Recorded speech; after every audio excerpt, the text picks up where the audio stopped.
اور ہم نے اس کا بدلہ نہ دیا ہو، سوائے ابو بکر کے کہ اس کا بدلہ میں نہیں دے سکا، اس کا بدلہ میں نے اللہ جل شانہ پر چھوڑ دیا۔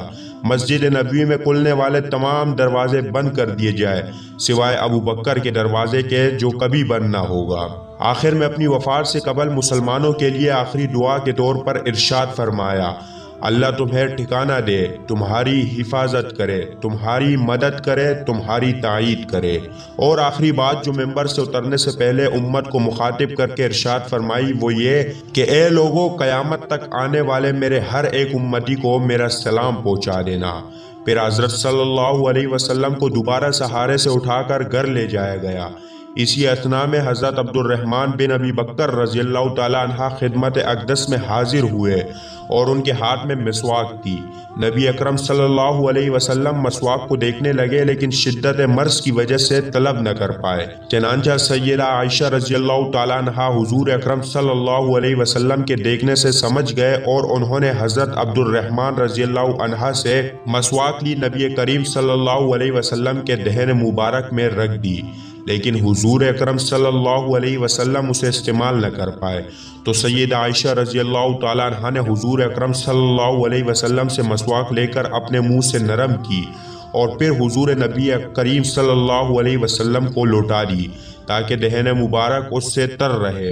فرماتی ہے آخری چیز جو نبی کریم صلی اللہ علیہ وسلم کے پیٹ میں گئی وہ میرا لعاب تھا، اور یہ اللہ تبارک و تعالیٰ کا مجھ پر فضل ہی تھا کہ اس نے وصال سے قبل میرا اور نبی کریم علیہ السلام کا لعاب دہن یکجا کر دیا۔ ام المؤمنین حضرت عائشہ صدیقہ رضی اللہ تعالیٰ عنہ مزید ارشاد فرماتی ہے پھر آپ صلی اللہ علیہ وسلم کی بیٹی فاطمہ تشریف لائی اور آتے ہی رو پڑی کہ نبی کریم صلی اللہ علیہ وسلم اٹھ نہ سکے، کیونکہ نبی کریم علیہ السلام کا معمول تھا کہ جب بھی فاطمہ رضی اللہ تعالیٰ عنہ تشریف لاتے حضور اکرم صلی اللہ علیہ وسلم ان کے ماتھے پر بوسہ دیتے تھے۔ حضور صلی اللہ علیہ وسلم نے فرمایا اے فاطمہ قریب آ جاؤ۔ پھر حضور صلی اللہ علیہ وسلم نے ان کے کان میں کوئی بات کہی تو حضرت فاطمہ اور زیادہ رونے لگی۔ انہیں اسی طرح روتا دیکھ کر حضور صلی اللہ علیہ وسلم نے پھر فرمایا اے فاطمہ قریب آؤ۔ دوبارہ ان کے کان میں کوئی بات ارشاد فرمائی تو وہ خوش ہونے لگی۔ حضور اکرم صلی اللہ علیہ وسلم کے وصال کے بعد میں نے سیدہ فاطمہ رضی اللہ تعالیٰ عنہ سے پوچھا تھا کہ وہ کیا بات تھی جس پر روئی اور پھر خوشی اظہار کیا تھا۔ سیدہ فاطمہ رضی اللہ تعالیٰ عنہ کہنے لگی کہ پہلی بار جب میں قریب ہوئی تو فرمایا فاطمہ میں آج رات اس دنیا سے کوچ کرنے والا ہوں، جس پر میں رو دی۔ جب انہوں نے مجھے بے تحاشا روتے دیکھا تو فرمانے لگے فاطمہ میرے اہل خانہ میں سب سے پہلے تم مجھ سے عامل ہوگی، جس پر میں خوش ہو گئی۔ سیدہ عائشہ رضی اللہ تعالیٰ عنہ فرماتی ہے پھر حضرت صلی اللہ علیہ وسلم نے سب کو گھر سے باہر جانے کا حکم دے کر مجھے فرمایا عائشہ میرے قریب آ جاؤ۔ حضرت صلی اللہ علیہ وسلم نے اپنی زوجہ مطہرہ کے سینے پر ٹیک لگائی اور ہاتھ آسمان کی طرف بلند کر کے فرمانے لگے مجھے وہ اعلیٰ و عمدہ رفاقت پسند ہے، میں اللہ کے انبیاء، صدیقین، شہداء اور صالحین کی رفاقت کو اختیار کرتا ہوں۔ صدیقہ عائشہ رضی اللہ تعالیٰ عنہ فرماتی ہے میں سمجھ گئی کہ انہوں نے آخرت کو چن لیا ہے۔ جبریل علیہ السلام خدمت اقدس میں حاضر ہو کر گویا ہوئے یا رسول اللہ ملک الموت دروازے پر کڑے شرف باریابی چاہتے ہیں۔ آپ سے پہلے انہوں نے کسی سے اجازت نہیں مانگی۔ آپ علیہ السلام نے فرمایا جبریل اسے آنے دو۔ ملک الموت نبی کریم صلی اللہ علیہ وسلم کے گھر میں داخل ہوئے اور کہا السلام علیکہ یا رسول اللہ، مجھے اللہ نے آپ کی چاہت جاننے کے لیے بھیجا ہے کہ آپ دنیا میں ہی رہنا چاہتے ہیں یا اللہ سبحانہ و تعالیٰ کے پاس جانا پسند کرتے ہیں۔ فرمایا مجھے اعلیٰ و عمدہ رفاقت پسند ہے، مجھے اعلیٰ و عمدہ رفاقت پسند ہے۔ ملک الموت حضرت صلی اللہ علیہ وسلم کے سرہانے کڑے ہوئے اور کہنے لگے اے پاکیزہ روح، اے محمد بن عبداللہ کی روح، اللہ کی رضا و خوشنودی کی طرف روانہ ہو، راضی ہو جانے والے پروردگار کی طرف جو غضبناک نہیں۔ سیدہ عائشہ رضی اللہ تعالیٰ عنہ فرماتی ہے پھر نبی کریم صلی اللہ علیہ وسلم کا ہاتھ نیچے آنے لگا اور سر مبارک میرے سینے پر باری ہونے لگا۔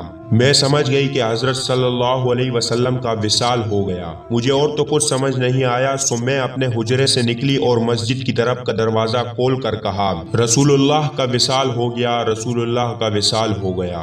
مسجد آہو اور نالوں سے گونجنے لگی۔ ادھر علی کرم اللہ وجہ جہاں کڑے تھے وہیں بیٹھ گئے، پھر ہلنے کی طاقت تک نہ رہی۔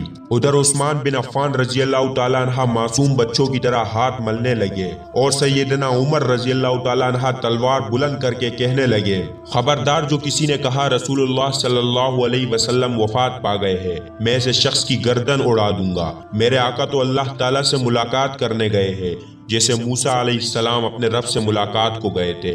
وہ لوٹ آئیں گے، بہت جلد لوٹ آئیں گے۔ اب جو وفات کی خبر اڑائے گا میں اسے قتل کر ڈالوں گا۔ اس موقع پر سب سے زیادہ ضبط و برداشت اور صبر کرنے والے شخصیت سیدنا ابو بکر صدیق رضی اللہ تعالیٰ عنہ کی تھی۔ آپ حجرہ نبوی میں داخل ہوئے، رحمت دو عالم صلی اللہ علیہ وسلم کے سینے مبارک پر سر رکھ کر رو دیے، کہہ رہے تھے، واہ خلیلہ، واہ صفیہ، واہ حبیبہ، واہ انبیاء۔ ہائے میرا پیارا دوست، ہائے میرا مخلص ساتھی، ہائے میرا محبوب، ہائے میرا نبی۔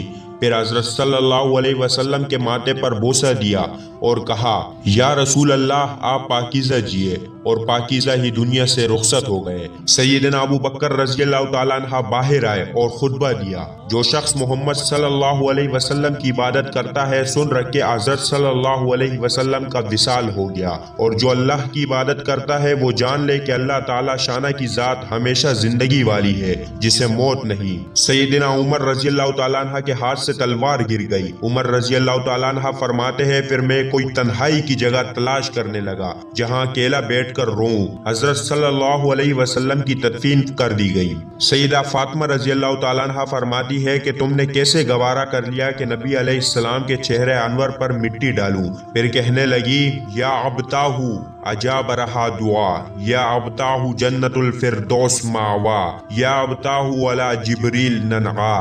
ہائے میرے پیارے بابا جان کے اپنے رب کے بلاوے پر چل دیے، ہائے میرے پیارے بابا جان کے جنت الفردوس میں اپنے ٹھکانے کو پہنچ گئے، ہائے میرے پیارے بابا جان کے ہم جبریل کو ان کے آنے کی خبر دیتے ہیں۔